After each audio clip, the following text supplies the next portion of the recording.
Welcome, everyone. We're very pleased to welcome Bruce Philp to our Authors at Google Talks this afternoon. He speaks to us today about branding, a concept that is very central to our lives at Google and to the internet as a whole. As Google maintains one of the most respectable and recognizable and even flexible brands in the world, it will be interesting to hear his perspectives, which he outlines in his current book.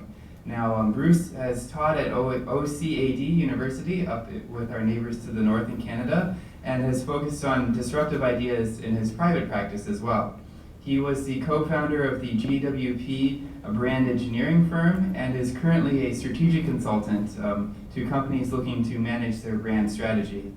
He speaks to us today about his most recent book, Consumer Republic, Using Brands to Get What You Want, Make Corporations Behave, and maybe even save the world. This book was in fact released in the United States just yesterday, so we were very pleased to have the book right out of the starting gate. And his thesis is simple: brands make corporations accountable, and culture is something that is permanently ingrained in the notion of a brand identity. Let's listen to how Bruce suggests that this knowledge can help us save the world.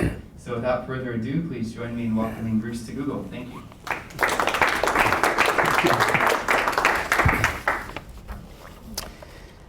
Thank you very much for the kind introduction, and I should start by saying I'm really actually quite glad to be here.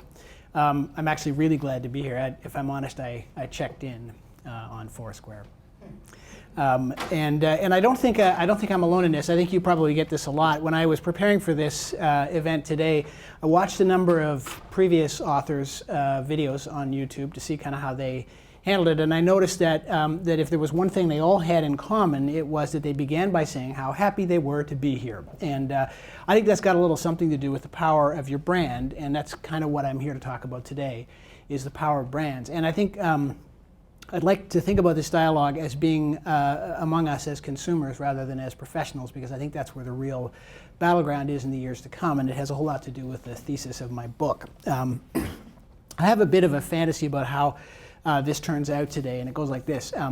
When we're finished, you walk out of here with your faith in capitalism restored, or at the very least, your faith in that part of capitalism that has to do with corporations serving customers and customers rewarding that service with profit. I think it's a terribly important concept. You may not share the belief that it's threatened, but it is. There are a lot of people in the world who think that ought to be ash-canned and at the very least reformed radically, and that capitalism is, kind of top to bottom a bad thing. I think there's a lot of bad practice of capitalism, but I think that there's a central sort of soul to this thing that has a whole lot to do with the relationship that corporations and consumers have through their brands, and that very much is worth saving. So in this little dream of mine, you'll go home, and the next time you go to the mall, you'll, rather than feel as if you're a predator or prey, and rather than feeling as if you're potentially going to be victimized by a corporation, I'd love you to feel as if it's election day and you have a responsibility that, while challenging and difficult, is also kind of uplifting and empowering, and that's my dream for how today's experience or perhaps the reading of Consumer Republic will turn out for you. It's certainly how it turned out for me writing it, and I'd like to start by maybe telling you a little bit about myself as context. I'm fairly sure that no one who has ever visited this facility knows less about calculus than I do. And it was my complete and abject failure at calculus that eventually guided me into a career in marketing. Those two things being diametrically opposite they're kind of polar opposites in the universe. So I became a marketing guy. And a couple of things about being a marketing guy that aren't very pleasant. One of them is that we aren't what you'd call an endangered species. If I went on LinkedIn a couple of weeks ago to see how many people there were on LinkedIn claiming marketing as part of their expertise, as part of their resumes, and the number was something like 8.7 million, and that seems, if anything, light to me. I've certainly seen that many opinions expressed in a single meeting about issues to do with marketing. So, at any rate, we're not what you'd call an endangered species. It's also true that we're not always very popular. I mean, my job for the last 3 decades has been to try to separate you from your money and to make a profit for the corporations that I represent in the course of doing that. The former CMO of the Coca-Cola company, a guy named Sergio Zeman, once described marketing as the process of selling more things to more people for more money. Sounds a little predatory to me. So when you stand back from that and say, okay, well, here's a marketing guy who A, is not particularly irreplaceable. If the missiles were coming in and we were inviting the important people into the bomb shelters, I don't think I'd be at the front of the line. And secondly, we don't do a job that people consider very popular. Why then would I put my career at risk to write a book that invites people to spend less money and buy fewer things? That seems suicidal. Even Martin Luther, I think, must have had tenure when he nailed his thesis to the cathedral door. I don't have any more job. I don't really have that much job protection. Probably a good deal less. So why would I do that? And why would I take that chance? And I guess the short answer is that this is me doing what I can to kind of try to start some conversation that might result in saving the world. That seems ambitious, but what's life without a horizon? The long answer is a little more complicated because I really believe that if we want to save the world, I'm not sure where that process is going to end, but I am pretty sure that that process ought to begin at the mall. If we want to save the world, we should start at the mall.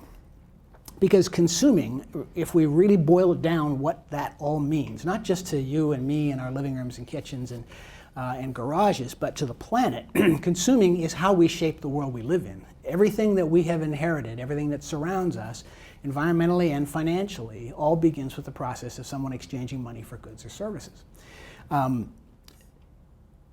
I believe that brands are what democratize that process. I'll come back to that theme a little bit later on and hopefully persuade you that that's true. But I fundamentally believe that brands are how that process of commerce remains democratic, or how the consumer retains some control over it. And I also truly believe that we have a good deal more to fear from a world without brands than we have to fear from the one that we have in front of us right now. So to explain why I think brands are so important, this is a story I kind of like to tell as an illustration. When I was about 16, I got the opportunity to start making my own consumption decisions. In our house, that meant, look, we'll provide you with food and shelter and socks and underwear, but if you want any more than that, then you're going to have to go pump gas. And I still think, by the way, that's not a half bad way to raise children. But anyway, there we were. And the first thing that I wanted when I had my own money and the right to spend it as I chose, the very first thing I wanted was blue jeans.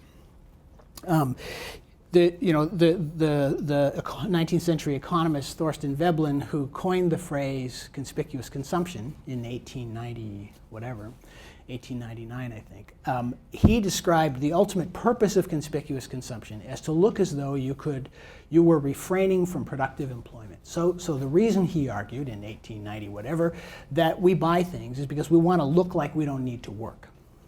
So for generations of teenagers, from really the end of the Second World War until the 1990s, blue jeans were kind of the lingua franca of that. That's how we told the world that we were no longer under the control of our parents, that we were no longer in the thrall of parental control, and that we were making our own choices independently. Wearing blue denim was kind of how you started to do that. Everything else was a bit of an accessory, but it all started with the jeans. But there was a catch. I went to a country high school. So where I grew up, wearing blue jeans could mean one of two things. It could mean that you were autonomous and therefore cool, or it could mean that you had just mucked out a stall and didn't have time to change your clothes before you caught the bus. So that presents a bit of a complication in terms of social meaning, right? If I walk into the classroom and I'm wearing blue jeans and we're in any way uncertain about what those mean, then the real value of me having bought them in the first place is called into some question. So teenagers, being the geniuses they are with popular culture, at my school and at many other schools like it, we arrived at a solution to this problem, and the solution was going to be Levi's. So if you wore Levi's, which tended to be more of a city person kind of brand at the time, it cost a little more money. They were $17 instead of $15, and they came in different kinds of blues. Then if you bought the Levi's, then the signal that you were sending the world was, as I described earlier, that you were an autonomous, free-thinking individual and therefore cool.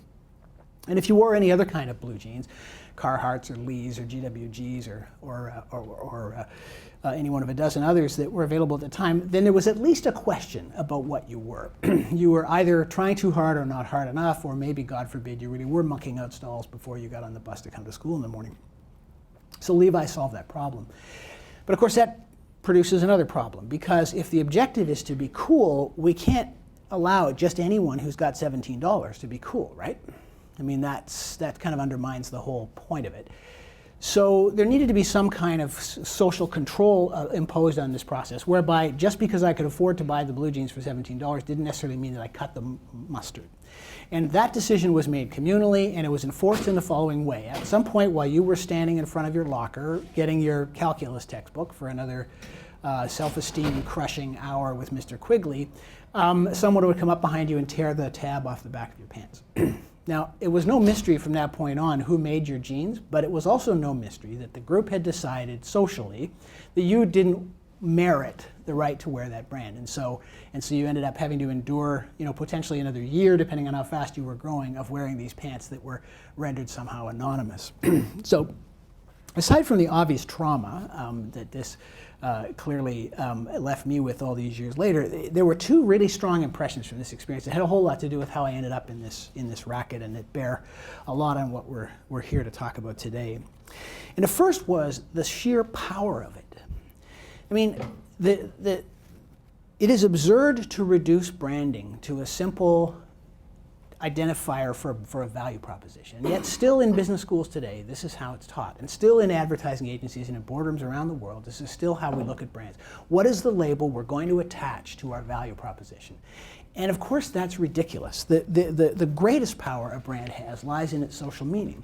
And as the industrial age disappears further and further in the rearview mirror, and marketing becomes less a question of just making better things and much more a question of social meaning and kind of tribalism, that whole thing becomes bigger and more powerful and more true. If our choices as consumers could not be observed, so in other words, if this was the future, and we were all wearing silver lame suits with white lightning bolts across the front, and no one ever saw us buy anything, I don't think there'd be much of a career in marketing. I wonder whether anybody except possibly Google would have a future in commerce, and certainly the world would be a good deal less interesting. So social meaning is immensely powerful in the branding equation. And that left a strong impression. And the second strong impression that I was left with was that it was consumers who in part conferred this power on the corporation. At the end of the day, Levi's was no more able to buy coolness than I was. Although they were obviously more successful, the fame of that brand lay in its ability to make money, and that was also its vulnerability, because it was the consumer who made the decision that this was the brand that mattered. That decision happened socially. It happened without the technological tools that are available to us today, but the process is not very much different. It was organic, and it was natural, and it happened from the street, and Levi's could not have succeeded without it. As in a democracy, it's the people who kind of ultimately hold that power. So, and those people are also capable of taking it away, and that actually happened to Levi's some years later, at the beginning of the 1990s, when Generation X was coming of age. So these are people born between 1960 and 1980, let's say. This was a group of young people who did not believe in tribal conformity at all. They had a massive impact on culture in this regard. It shattered it into a billion pieces, and everybody was a tribe of one. And it's no coincidence that Levi's was thereafter handed the worst, most challenging decade they'd ever had in the history of the brand. So the people give meaning to that power, and the people have the power to take it away. So the value of brands lies in social meaning, and that meaning is conferred by we the people, if I can borrow from the Declaration of Independence, the Constitution. This is what I learned from my trousers. It left an enduring impression, and it probably got me into this business. And in a sense, it was the birth of this book. But it took a couple of more things to happen before I actually got around to writing it, because the advertising business is, if you watch Mad Men, is nothing but fun and martinis, and why would you sit down and write a book if you could avoid doing that? And the two things that happened were these. First of all, in 2000, Naomi Klein publishes a book called No Logo. It's a brilliant piece of propaganda. Her journalism is sound, and the issues that she deals with in that book are important and real issues. But the trick that she pulled was attaching those issues to the brands that we all wear, because she knew that we aren't going to get emotionally engaged in a sweatshop in Indonesia, but we might get emotionally engaged in the logo that's on our shoes. So inasmuch as the issues that she raised were terribly important and remain so, the way she raised them was a little bit intellectually dishonest, in the sense that those brand names were the only thing that kept those corporations from behaving even worse than they did, which is a theme I'll come back to in a second. So that bothered me, because I was concerned that maybe we were going to throw some babies out with some bathwater, and brands were very much our best hope, not our worst enemies. We certainly agreed on the problem, just not what to do about it. The second was the economic meltdown, and at the time I was working very closely with a bank brand here in the United States, and so I was quite close to how people were dealing with the question of money and credit and the guilt associated with those things and what it all meant. And in early 2009, before the extent of the financial services industry's role in all this had become clear, people were very willing to blame Madison Avenue for what was happening. And according to a Gallup poll in the spring of that year, something like 2/3 of Americans were prepared to blame marketing for the meltdown, if you can imagine. And that just terrified me, because I knew from working inside financial services how dangerous it can be for brands to operate without the kind of accountability that your running shoe maker or your toothpaste maker has, and I also knew that if we disconnected the behavior of corporations from their relationship with consumers, that all would be lost. So I thought maybe it was time to put the martini glass down and stand up in defense of brands and maybe try to sell people one last time on why they matter so much to us. So in the process of writing the book, I arrived at sort of three kind of thundering revelations that I think changed me pretty profoundly. And the first one was that it turns out that consumerism has always had a political soul.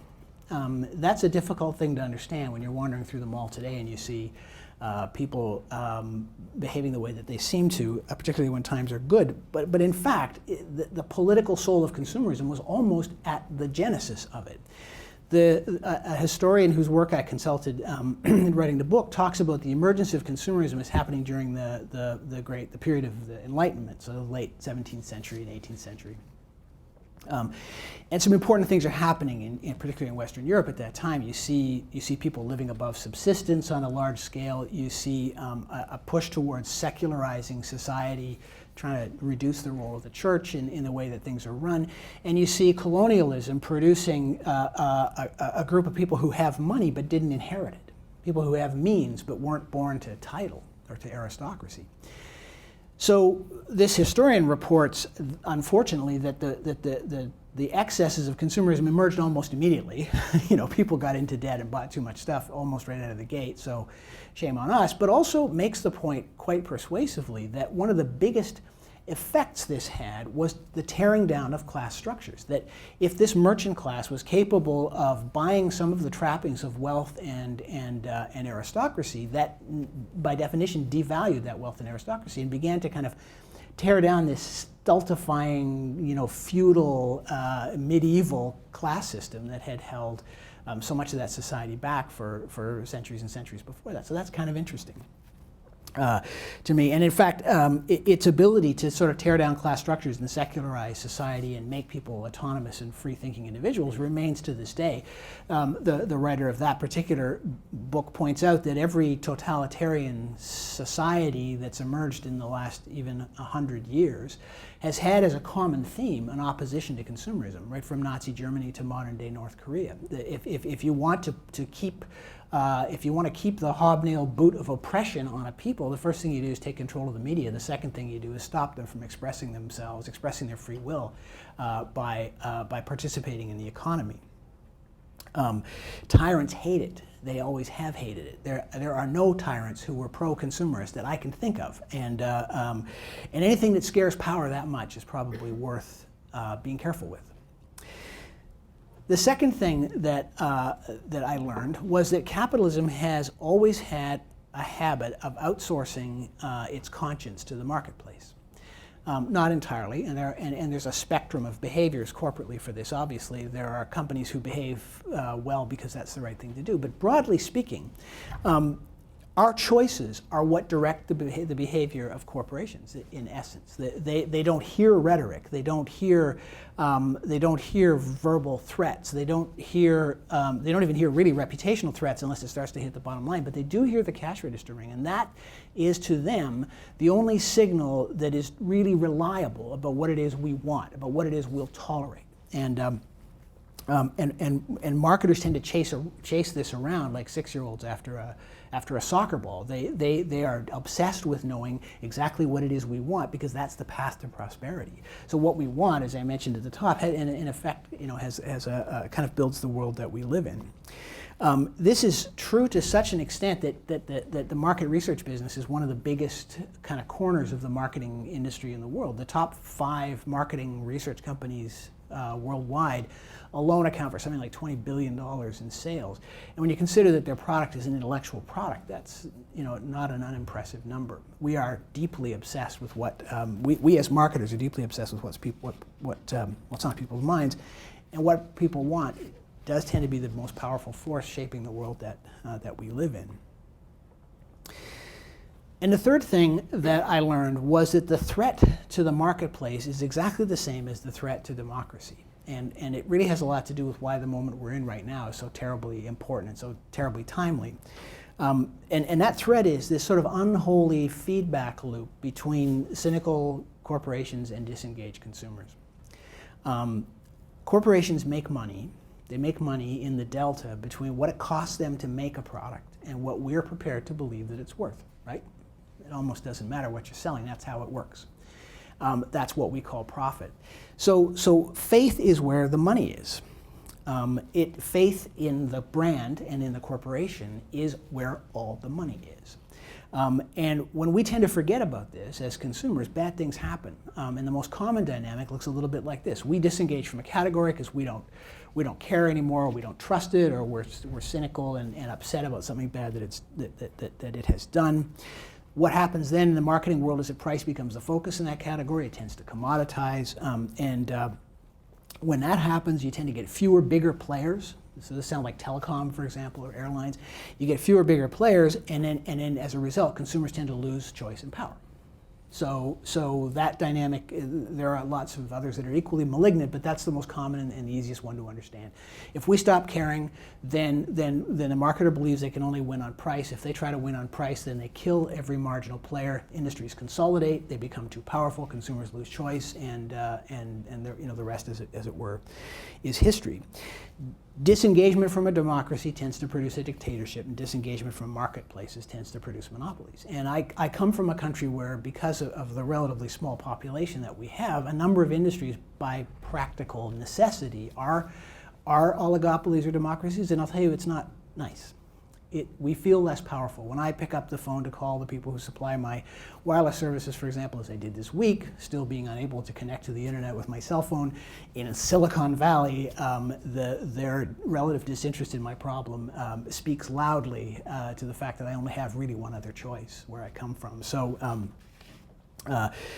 disengaged, cynical consumers and a consolidated marketplace don't tend to produce a very happy outcome for anybody. And it gets really scary if you're selling physical products that get produced in factories. And in a sense, this is kind of the thing that drove me the most, because I know as a marketer how obsessive marketers are with what consumers think of them. I know how closely marketers listen to consumers. I don't know if consumers know that.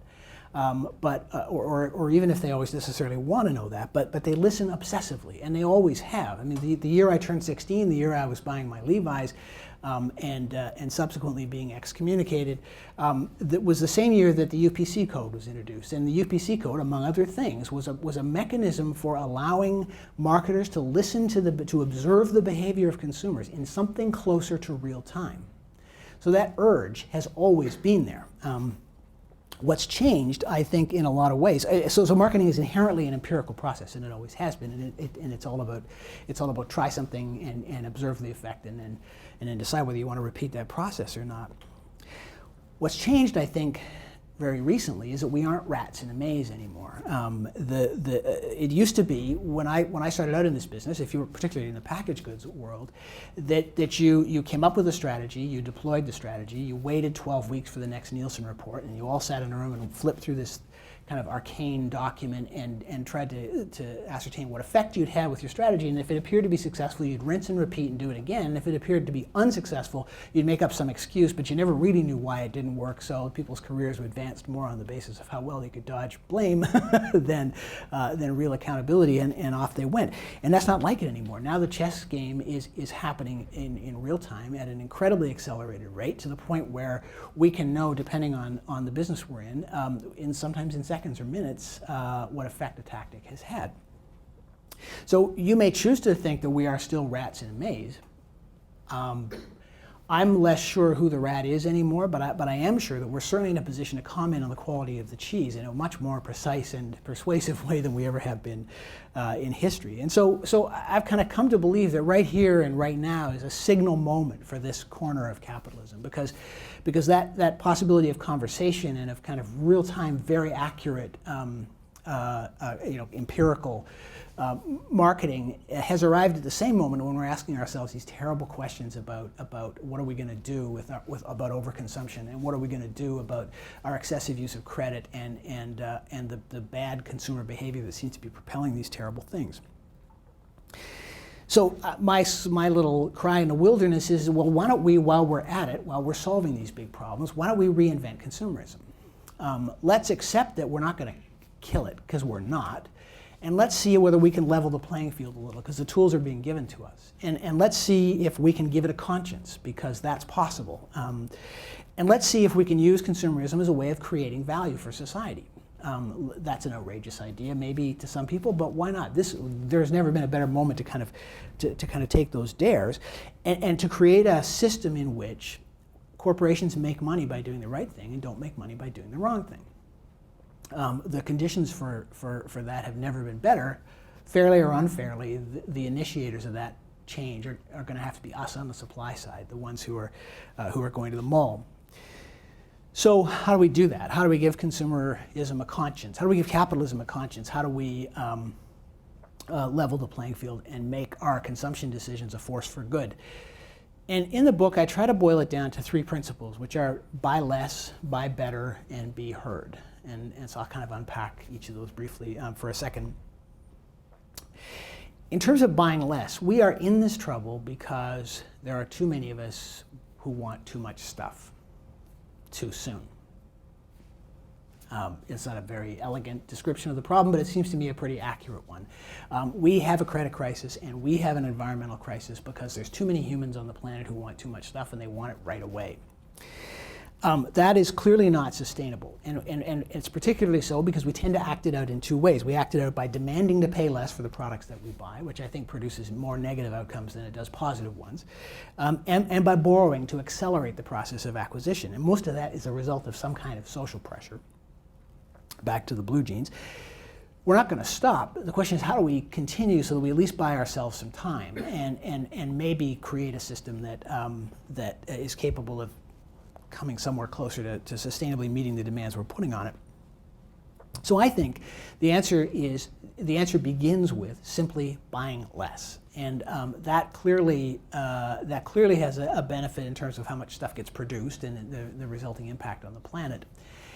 But what's less obvious is that buying less stuff also means that purchases are going to be more special from a corporate point of view. If I'm only going to see you every 5 years for a new toaster rather than every 2 years for a new toaster, I'm going to take that moment a hell of a lot more seriously, and I'm going to make sure that I satisfy you so that 5 years later when you come back for a new one, it's me you come to. That's, I think, a critical principle. So the foundational notion, the one I think is likely to get the least kind of pushback, is that we ought to buy less. The second point gets a little more interesting because I'm suggesting that while we're doing that, we buy better. We buy better stuff. I became quite interested in some features of the German economy when I was writing this book, and most notably that up until 2010 they were the biggest industrial economy on the planet. They also had a pretty good environmental record when it came to manufacturing processes and to product stewardship, arguably the best in the world. And what interested me about this was that they were able to do these two things, to be among the most conscientious producers of goods on the planet and to be the biggest in dollars industrial economy in the world, by producing really good stuff instead of lots of stuff. And this is kind of a forgotten industrial age principle. I mean, when I first started working with Japanese companies in the mid-1980s, I was very impressed by how the ability to produce large quantities of things produced efficiencies and made products, more accessible to more people, and that seemed like a good thing to me. But it seems in extremis that has produced a kind of appetite for production's sake. And when I look at the German economy, its current resilience, and those two features that I talked about earlier, it's hard not to ask ourselves, what would happen if we tried to behave that way if we tried to behave that way when we shopped? If we chose to buy things that were simply better, that lasted longer, that could be repaired, that we might in some cases pass on to our kids, but that in any case would not fill tables at garage sales and flea markets. It sounds pretty good on the surface of it, but there is a catch, and the catch is we have to be prepared to underwrite that by paying more for certain things. We have to be prepared to underwrite that by spending, $75 on that toaster instead of $25 on that toaster, reasoning that over time you'll end up buying fewer toasters and the long-term economics are going to work out for you. But in the meantime, we need to reward moderated production with better profit margins. It just makes sense. That's the part that we have to bring to the table. I think that could produce some interesting effects. And not least of those effects is that we might bring back the idea that profit must be earned. Might bring back the idea that people can make money by building great things instead of by finding ways to build them in greater quantities and more cheaply. And I don't think that would be a bad feature of the industrial age to bring back. And then the third thing that I think we need to demand of ourselves is that we be heard, that we make ourselves heard. We can send signals today that are earlier and that are more specific and that are more persuasive than just withholding our money ever was. Decades ago, if we were mad at the Procter & Gamble company because we didn't like the flavor of our Crest toothpaste, the only way we could make ourselves known to them was to write a letter to someone in customer service, which may or may not ever get to where it needs to be, and in any case to not buy Crest the next time. And now we have an infinite number of tools available to us to kind of parse that reaction more finely, and make it more of a warning rather than a simply, kind of blunt, denial of money. And it isn't just complaints. The one thing I think we're learning from watching the way corporations are behaving on Facebook and on Twitter, for example, and I think on Google Plus, it's starting to emerge already, is that corporations will compete for praise. And the reason that they'll compete for praise is that it's public. Praise in a social media environment is tantamount to advertising because it does scale. So what that asks of us is that we not only make ourselves heard when we're unhappy, but that we make ourselves heard when we're happy. And if we're willing to do that, if we're willing to be reasoned and specific about the things that we're not happy about, and if we're willing to be generous and specific when things are happening the way we want them to, then you will find very quickly that corporations will look for every chance they can get to amplify that praise and every chance they can get to attract more of it. So this notion of being heard, not only in open forums like Facebook and Twitter and Google Plus, but even in the way that we interact with brands online in particular, is gonna be watched, observed, processed, understood, and interpreted to mean something that I think will produce a kind of a better brand of capitalism, if you like. Much in the way that a free press is critical to a functioning democracy, I think that our willingness to create publicly available, honest, reactions product experiences that we're getting and brand those things is going to be critical to this consumer republic that I've been talking about. In any case, the point is to make the right thing lucrative and the wrong thing not lucrative, and I think this fourth estate principle that has deep roots in democracy is kind of how we do that. This idea that we can, by becoming conscientious consumers, produce better capitalists may seem a bit kind of quixotic and hard to kind of action. I'm not so sure that it's the latter, but I accept that it's a bit of a dream. And yet, at the same time, there's already evidence that this dynamic is taking place and that it is having a commercial difference, in a commercially important and relevant difference in the way that capitalism operates. We see a tremendous correlation between the fame of a brand and the ethical behavior of the corporation behind it. One of the resources that I worked with in writing the book was a Swiss company that measures the ethical behavior of corporations around the world, some 500 companies. And they look at everything from environmental stewardship to labor relations and human rights, and then they rank these companies according to how ethical they are. And when you look at this list, the thing that strikes you almost immediately is that the brands that are at the top of the list, the ones that are the most ethical, are all brand names you'd find in your own house or find at the mall. And the brands that are at the bottom of the list, the ones that are the least ethical, by and large, are companies that operate in the shadows of capitalism. They're companies that produce chemicals or dig things out of the ground, but in any case are somehow beyond our reach as consumers. And that's a pretty powerful correlation, even if it lacks clear causation. And in the meantime, when I take that list and I line it up against a credible list of the world's most valuable brands, the overlap is tremendous.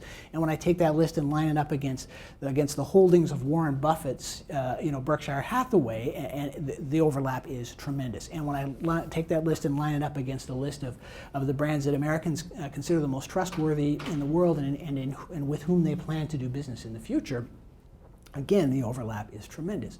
So there is an overwhelmingly powerful correlation between how publicly a corporation has to live its life through its brand and how well it behaves. And why should that be shocking? Because aren't we the same way?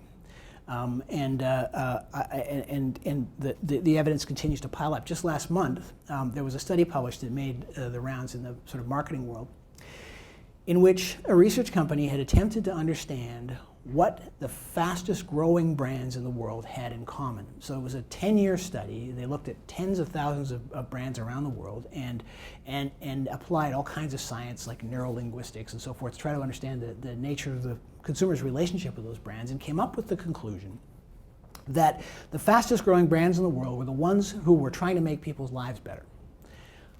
I know, it sounds like they're just making it up, but the evidence was quite powerful, that the attachment of those brands to what they called fundamental human values had an inescapable correlation to their growth as a business. And they kind of signed off by saying that if you had invested in the fastest growing 50 brands, you would have outperformed the S&P 500 over that 10-year period by something like 400%.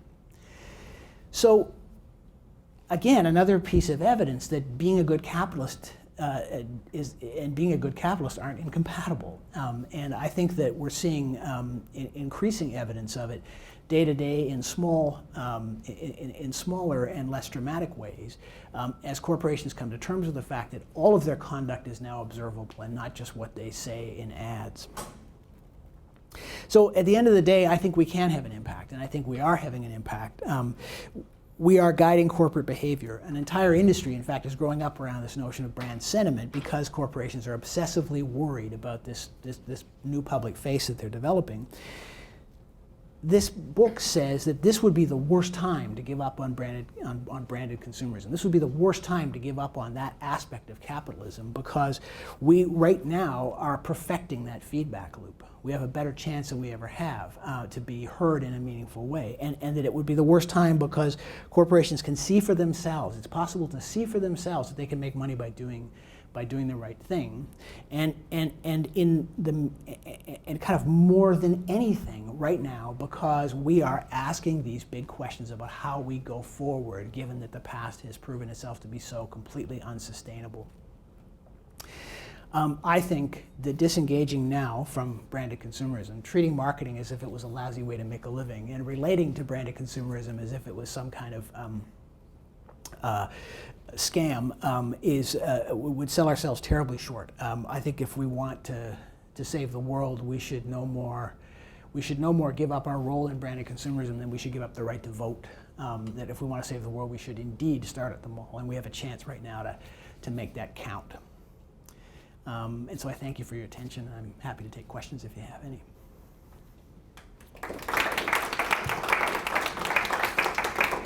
Thank you. Hi. Sure. Oh, yeah. I just wanted to ask your thoughts about brands that have revived themselves after facing scrutiny for human rights abuses, like Shell, BP, Nike.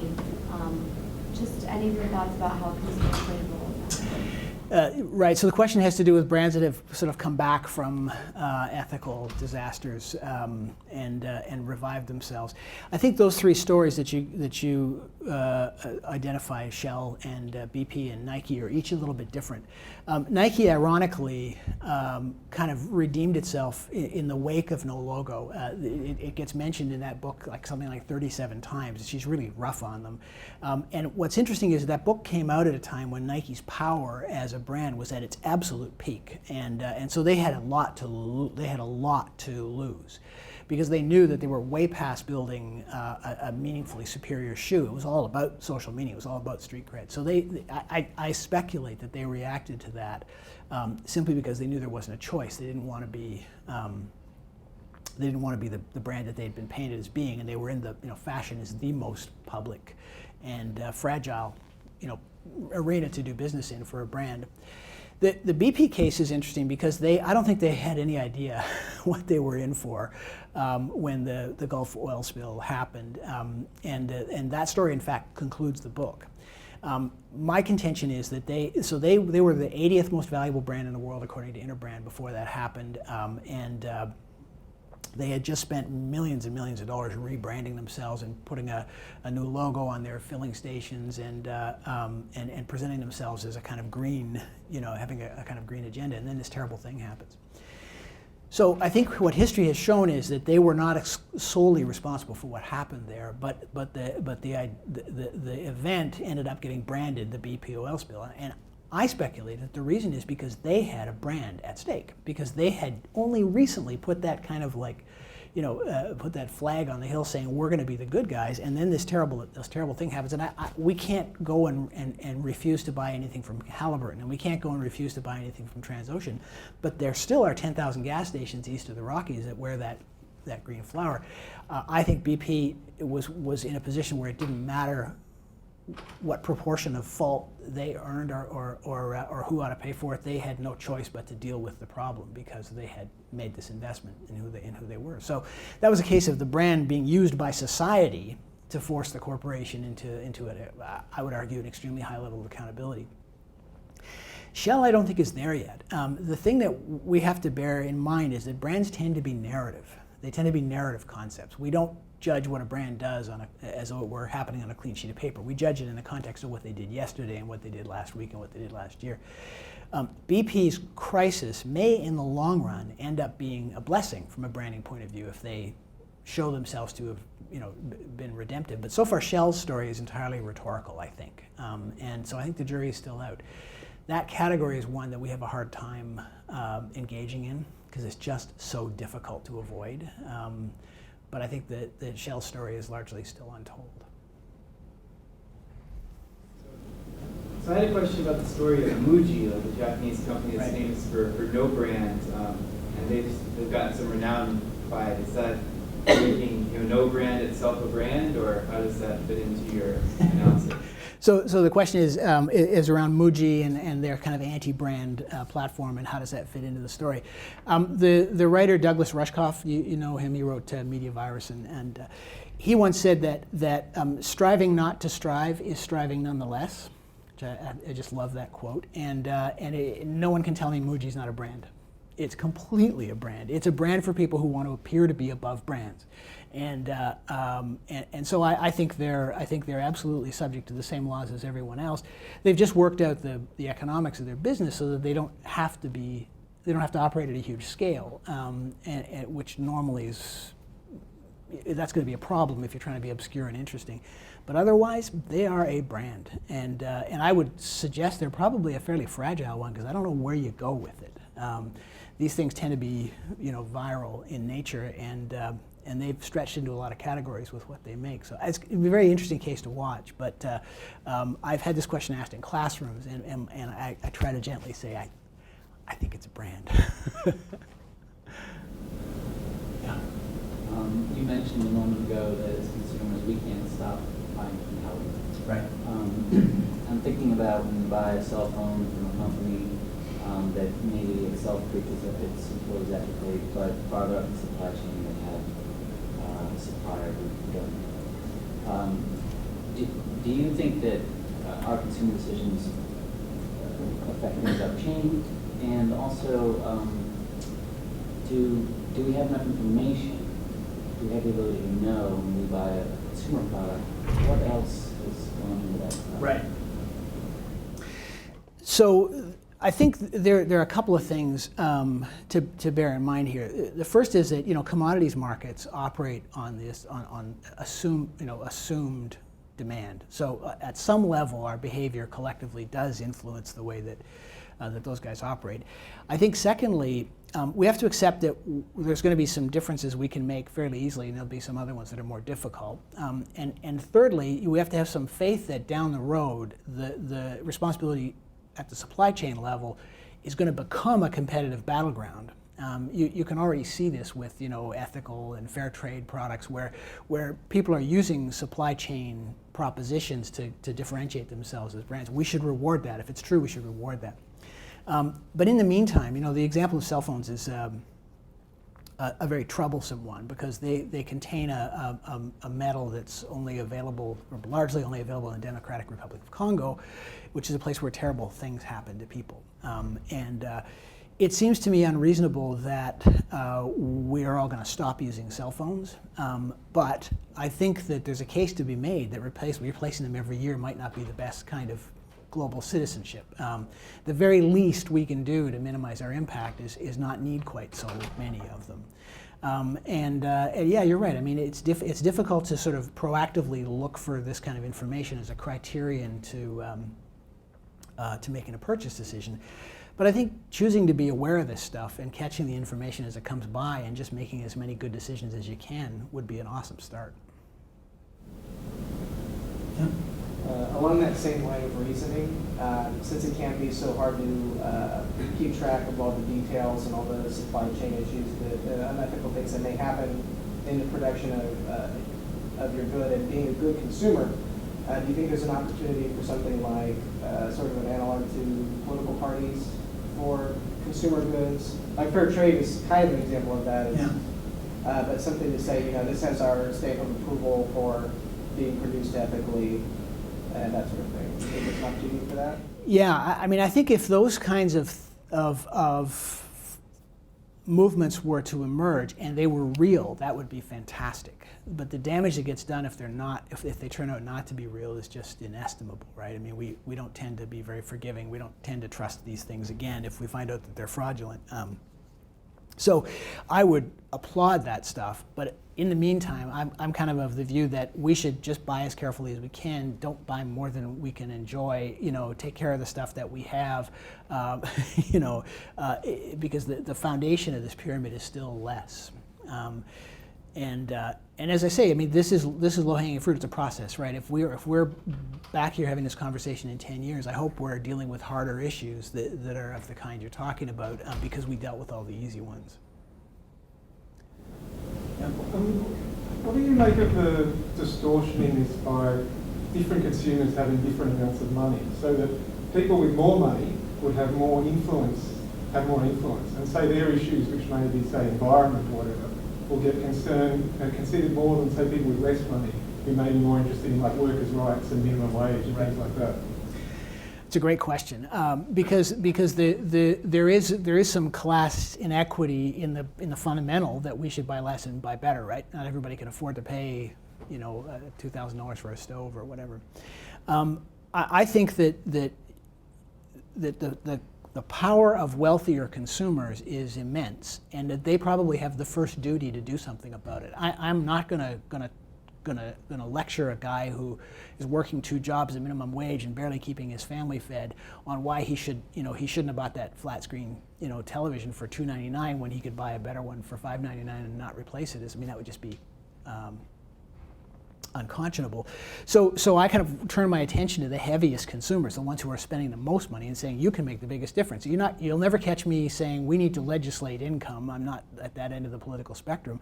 But I would say that if you're blessed with wealth, that probably one of the most meaningful things you could do is apply it to teaching corporations what the world wants to be. And I'm inclined to not put that sort of pressure on people who are unable to act on it.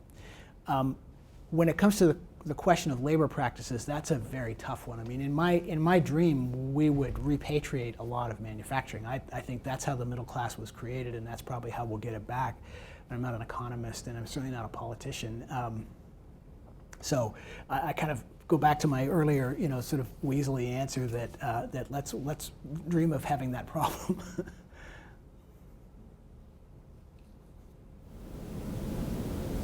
Just a quick comment that relates to the discussion about marketing goods as fair trade or otherwise healthy goods in some way. It reminds me of the organic food movement, of course, and perhaps some things to be learned from seeing where that came from and how, by and large, it gets to be trusted. People can have debates about whether organic food is actually better for the environment or better health, but what it actually means as a certification isn't generally under debate. So perhaps that's the origins of where that came from and how it came to be trusted would be an interesting case to see whether it could be applied to other goods as well. It would. I mean, the benefit I think that movement, if I can call it that, had was that it got to turn on fear. I mean, we're very easily engaged by being concerned about what goes into our bodies, and the problem becomes a little thornier if I want you to wear those blue jeans instead of those blue jeans because those ones were made in a factory that took care of its employees and those ones weren't. That's more abstract and frankly a little less selfish. But I would love to see us begin to realize that our interest in these kinds of issues are really just as great. They're just not as concrete as eating chemicals is. Well, thank you very much for your attention.